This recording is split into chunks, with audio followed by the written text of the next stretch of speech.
Bonjour à tous et à toutes, bienvenue pour cette nouvelle interview. Notre invité du jour est Monsieur François Loncle, que nous avons le plaisir d'avoir ici au sein de l'école de commerce de Lyon. Première question, vous avez eu une vie politique très riche. Comment en êtes-vous arrivé à la politique ? Oh bien, c'est la passion de la géographie qui m'avait été enseignée. J'ai eu une chance extraordinaire en terminale par le grand écrivain Julien Gracq, qui était en même temps professeur d'histoire-géographie. Et donc ce sont ces cours qui m'ont donné l'envie de regarder le monde et l'envie aussi de la politique. Mais j'ai commencé par le journalisme. J'ai fait l'école de journalisme, j'ai exercé pendant 4 ans la profession de journaliste et ensuite je suis passé vers la politique. Pour aider un petit peu nos étudiants, pouvez-vous nous dire quelle qualité est essentielle pour intégrer ce monde ? Alors c'est la curiosité. Pour moi, il faut être curieux du monde, curieux des autres. Il faut avoir l'envie du contact humain. Je crois qu'on ne peut pas faire un mandat de député, par exemple, sans être très proche des autres, de ceux qu'on côtoie, qui sont nos futurs électeurs ou nos futurs adversaires. Mais enfin, c'est ça pour moi. Et le journalisme m'a beaucoup aidé parce que la curiosité est également une qualité qu'il faut avoir quand on veut être journaliste. Et aussi s'intéresser aux questions du monde, tout simplement. Vous avez été notamment secrétaire d'État au plan. Est-ce que vous pouvez expliquer en quoi ça consiste à nos étudiants, s'il vous plaît ? Le plan français a été inventé au sortir de la Deuxième Guerre mondiale, en 1946, par le général de Gaulle et un grand penseur économiste qui s'appelait Jean Monnet et qui a été le premier commissaire au plan. Le plan, c'est prévoir l'avenir, ne pas agir seulement à court terme, mais à long terme, de manière à préparer le pays aux questions cruciales. Et le plan a eu une grande utilité, puisque jusqu'en 1993, il y a eu des plans successifs qui ont permis aux gouvernants, finalement,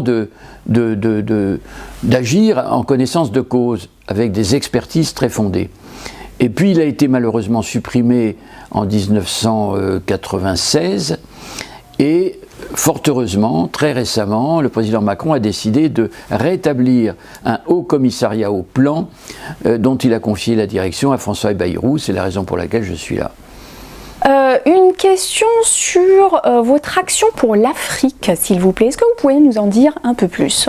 Je me suis toujours intéressé aux questions internationales en tant que député. J'ai rejoint la commission des affaires étrangères dès mon élection en 1981. Je suis resté pendant 32 ans député et je suis resté à la commission des affaires étrangères tout au long. Petit à petit, comme les dossiers sont très complets, très lourds, je me suis spécialisé pour l'Afrique, pour la relation entre l'Europe et l'Afrique, et j'ai de cette façon voyagé dans beaucoup de pays d'Afrique. J'ai traité de beaucoup de dossiers, dont le principal a été, entre 2011 et 2017, le problème de la sécurité au Sahel, le problème du terrorisme, et j'étais co-rapporteur permanent de cette question très grave qui malheureusement continue à être d'actualité.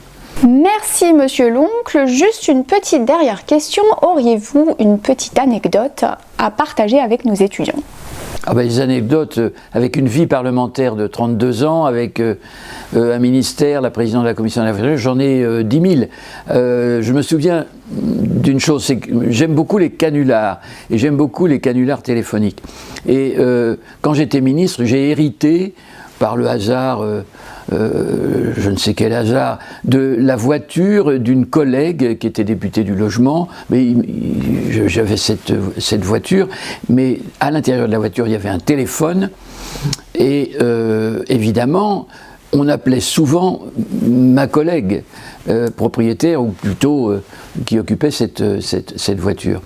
Et alors, je répondais évidemment volontiers, mais au bout du 15e ou 20e appel, j'étais très franchement exaspéré et je me suis mis à imiter des autres à mes interlocuteurs. J'ai imité l'abbé Pierre, j'ai fait croire que j'étais l'abbé Pierre dans la voiture de la ministre, etc.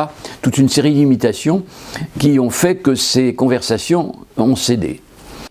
Bien. Merci encore une fois, Monsieur l'oncle. Quant à vous, j'aurai le plaisir de vous retrouver très prochainement pour une nouvelle interview.